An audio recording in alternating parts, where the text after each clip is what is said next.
Hello and welcome to P Guru's channel. I am here with Professor R. Vaidyanathan. Professor, welcome to P Guru's channel. I would like to have your inputs on what is playing out in South China Sea, especially about China's ambitions to expand its presence. For example, for the first time after denying it for many years, China has come out now and said, yes, we have built 7 artificial islands in and around the Spratly Islands area. Now, the economic corridor or the economic waterway that China goes through is the Malacca Straits. Yeah. And from there only I think 90% of China's exports move. And to counter the risk against somebody trying to shut that thing off, China has also been doing the CPEC corridor, right? Going through Gilgit-Baltistan through all the way to Gwadar. Now, this is now becoming more and more a direct fight between US and China, and it seems like the local countries can only go and complain to US. Yes, is that what you see happening, or can the local countries, I'm including India also in this, because there is only a 90-kilometer gap between the westernmost point of Indonesia and the Andaman Nicobar Island. Yeah. So essentially there is only a 90-kilometer gap there. You see, globally, if you look at it, as you are aware, with the decline of Europe and also the decline in the preeminent position of US, and the USSR is having its own difficulties. Correct. There is a sort of a vacuum perceived by China in the global arena. They would like to occupy that place. In terms of purchasing power parity, last year China is number 1, US is number 2, and India is number 3. No, Japan and then India. Oh, I see. So India has slipped to 4th position. No, 3, I'm sorry, Japan is 4. I see. So this is what is happening.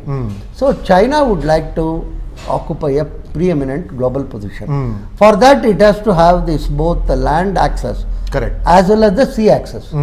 That is what it is working on. Now the smaller countries, see, some of them have already acquiesced to China. They have, I would not use the strong word like surrender, but they are trying to buy peace with China. Okay. Philippines, for instance, correct. wants to buy peace with China. Yes. Malaysia wants to buy. So like this, South Korea does not. Japan, South Korea and Australia are some of the countries which are totally with the US. So China is flexing its muscle, and to that extent this Doklam is only a reflection of that. Right. How much India can be, and that has sort of ended in an impasse, I would say. Neither of the countries are. But US would like India to play a much larger role vis-a-vis China. So we have to be very careful not to go all the way, because there is no point in unnecessarily antagonizing China when our interests are not directly impacted or anything. But anyhow, the Japan, India, Australia, US, this axis is what China is very worried about. This is what something which it cannot accept. The other side, of course, is China and Russia are having their own love-hate relationship. Correct. So China is, would like to exercise its authority.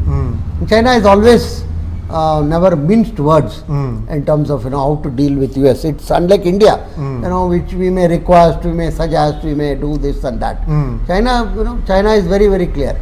If it doesn't like something, it will say you put a full stop to it. Otherwise, we are not going any further anywhere in this. So they are so their ambition is clear, aspiration is also clear, and they are really a big economic machine, economic power. So it has to be handled in a very subtle way. Finally, what could happen is India, Australia, Japan and US will form a bloc, and we have to assert ourselves in the Malacca Strait, as well as, because Indian Ocean is not something, it is actually, the name itself indicate to you that the entire, what one can call the Asia Pacific zone, right, should be called actually not Indo-Asia zone actually. It's not Asia Pacific actually. Indo-Asia zone is the correct word for it. So we have to, and our seafaring has been far and wide. As early as Chola kings used to be, in the Indonesia and Malaysia and other places. Right, right. So if you go back in history, we were one of the major seafaring country actually. Our sea power was very good. Unfortunately, substantial amount of studies as well as recognition has not come for that. I think India should take lead, maybe invest substantially in our navy and exercise our presence, establish our presence in various of these places. We cannot be easily bullied by China or anything in some of these aspects at least. I think we have to be, somewhere we have to draw a line that enough is enough. We are not going to accept this. But China is not going to give up easily, I can tell you. That's one thing is very clear. They would like to position themselves as number one global power, not even Asian. They are no more interested in being number one of Asia. They want to be number one of expanding their wings. But their internal situation is not good. Some other time we will discuss this. Their banking and economic situation is not as good as it is being projected. So one has to wait and see. I see. Okay. Thank you very much, Professor.